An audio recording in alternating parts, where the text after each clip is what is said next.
Hey guys, welcome to Freedom with Frida. If you're new here, kindly subscribe. If you've been here since day one or you caught up with me at some point, thank you so much for supporting this girl. Now today I'm talking about a very sensitive and serious matter in our society, which is money. And this one thing I've realized, we grown-ups avoid talking about money. You see the way teenagers don't want to talk about sex? Like they don't want to have, guys talking to them about sex. Especially when you're in school, in high school, we try to avoid that discussion. Hey, who talks about sex?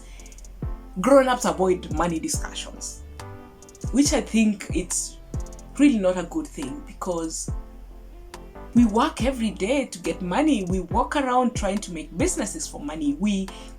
Everything somehow, a lot of stuff rotate around money. And research shows that most of divorces nowadays are happening because of money matters, which is an area I think we need to have more discussion about. And I'm talking about this because it's a Wednesday today. It's around 12 and I'm headed for a class in Nairobi, Centonomy, which is a class I signed for this month. Yes, early this month. So I don't know when you'll be watching this. I think it will be in October. I signed for the class in September 3rd. And this is their book. I hope you can see it. It's quite a big book. I know the last time I went to a class and just read and have assignments. But why did I think about Centonomy? This year has been a good year for me, I would say, money-wise. And I realized that I'm getting money and I'm not saving and I'm not investing well enough. Like I can't really tell exactly where my money is going. And I've been this person who's very good when it comes to impulse buying. You find a dress somewhere, I love dresses, so I'll grab a dress. And I'll be like, say I'll get money next week. So I have now, let me buy, I'll get money next week. I'll buy things I don't really need at that particular time. I was doing a lot of eating out, which is not something I love to do, but when I travel I do a lot of that, which at the end of it, after sitting down and thinking about my money issues and my money matters, it was not adding up. So since I'd heard about Centonomy for almost a year or two, I was like, let me go and sign out with these guys and just see what they offer. So they had an open day in Nairobi and I got to attend, and they talked a lot about what it is that they'll be giving us. And there were guys who had gone through Centonomy 101, and they were like, I love it. It changed me. And I was like, why not? So I signed for the class. And so today I'm going for a class in Nairobi. So why am I talking about money? Why am I talking about my relationship with money? And this guy here is going to be listening to me, because I want to feel like I have someone apart from you guys who is watching me like, don't lie, Frida, don't lie. So my relationship with money has been tricky, I would say, and sitting down and analyzing it and trying to find out why do I have these patterns when it comes to money, I realize it's coming back way from my background, how I was brought up.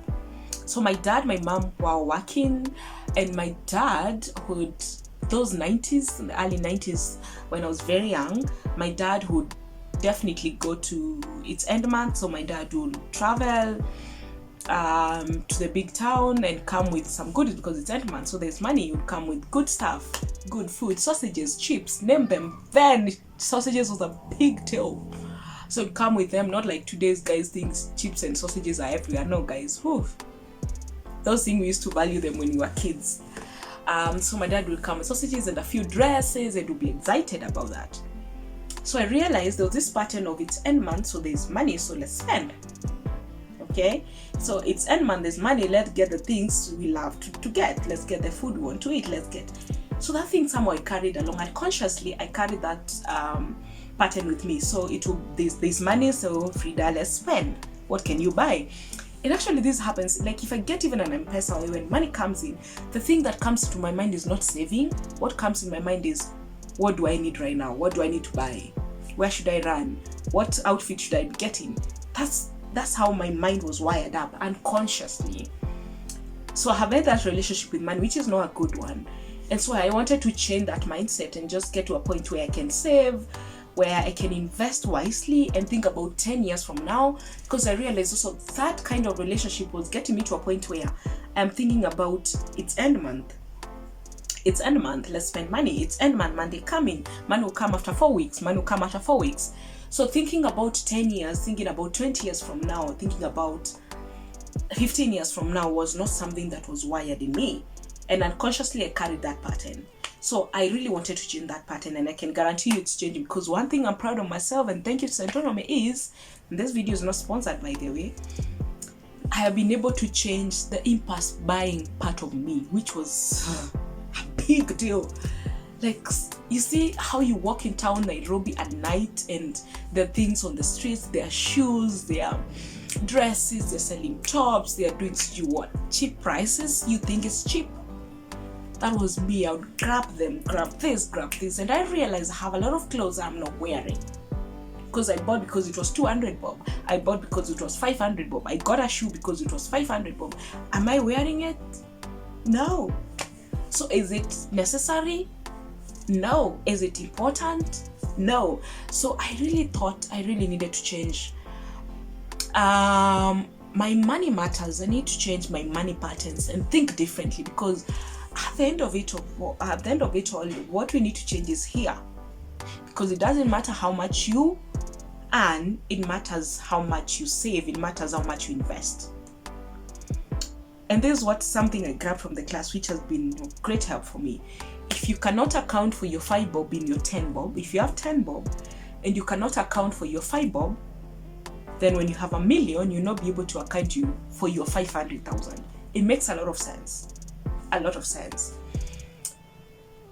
So yeah, I decided to change my relationship and improve my relationship with money and get to learn a few things. And some of the courses we are learning, which I hope one day I'll take you with you guys to my class, is there's personal money management, which was the first module we did. Sorry, my book is written all over.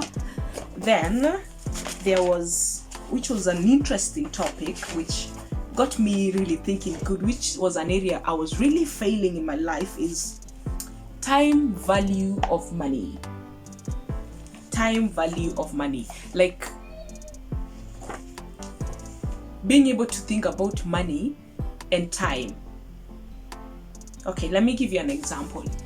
If you have a kid that is now around 5 years old or 4 years, you're starting to think that this kid in the next 13 years, or let's say 10 years or 12 years, this could be joining high school, or in the next 14, 15 years, this kid will be joining, now in the next 10 years, 12 years, this kid will be joining campus. So at the age of 13, 14 years, they'll be joining campus, right? Is it 14 years? No, actually 16 years. Yeah, at the age of 16 years, they'll be joining campus. So you calculate in terms of 16 years and 5 years, how many years in between? Let's say 11 years. Okay, so in the next 11 years, your kid will be joining campus. So you need to calculate and see, if this kid is joining campus in 11 years, how much money will I be needing then? So you do your maths, wherever it is that you want to take your kid for campus. It could be Harvard, it could be USIU, it could be Nairobi University, wherever it is. Then you calculate that based on money then, the value of money then, because there's a fluctuation part of it. So calculate with the money value of money then, and then calculating it back to now. So if I want to spend 7 million, which I think you people think it's a big number, it's not. They're gonna spend 7 million in their campuses then. 7 million, 11 years from now, I need to have 7 million so my kids can go through campus smoothly without bothering me. So you calculate that backwards and get to understand now, how much money should I be making now so I have 7 million in 11 years. Which for me was something that I was not really thinking much. Like, I was this kind of a person who would think 1 year from now or months from now, but thinking 10 years, 20 years from now was not anywhere in my vocabulary. So I wanted to change that, and that was one of the amazing topics that I learned from Centonomy, that you need to calculate 10 years, calculate 5 years, and calculate backwards, and putting everything in perspective, okay? With the fluctuation and all that, economy and those same things. And then the other one we talked about is debt. you know, the tala, the things you go picking money from these places. And for me, the biggest debt I have is help, which I'm like, God, I know I went to school, I went to campus, I took money. I really can't account for what I did with this money, but I'm here and I'm paying it and it's hitting my head up. And I'm this kind of a person who really used to fear debts. And I can guarantee you, debt is good. But there's good debt and bad debts. So it matters what you do with your money. So I'm changing all those aspects of my life. And the last class we did is living abundantly. And this is what I want to finish up with, is talk about money. Something was raised. We were told, get into groups and talk about making 30 millions in 3 years. And at first everyone was like, what? That's a lot of money. 30 million in 3 years? Like how? What business are you being? Are you a cartel? Are you doing drugs? So all we were thinking about is these big businesses. We're thinking about these huge, like, I mean, if you're making 30 million in 3 years, it means you're making 10 million in 1 year. And this is what I realized. And then we're given a capital of $1 million. That was how the whole thing was coming around. 1 million capital, make 30 million in 3 years profit. And at the end of, we're given 30 minutes to discuss in groups and come up with a business idea that can bring 30 million in 3 years. And this got me thinking, well, at the end of the 30 minutes, we're able to come up with ideas when you sit down and just listen and, you know, think about them, they will actually make the 30 million in 3 years. But at the start of it, hearing 30 million in 3 years was a big deal. And people are like, are you a cartel? Are you a politician? Are you this?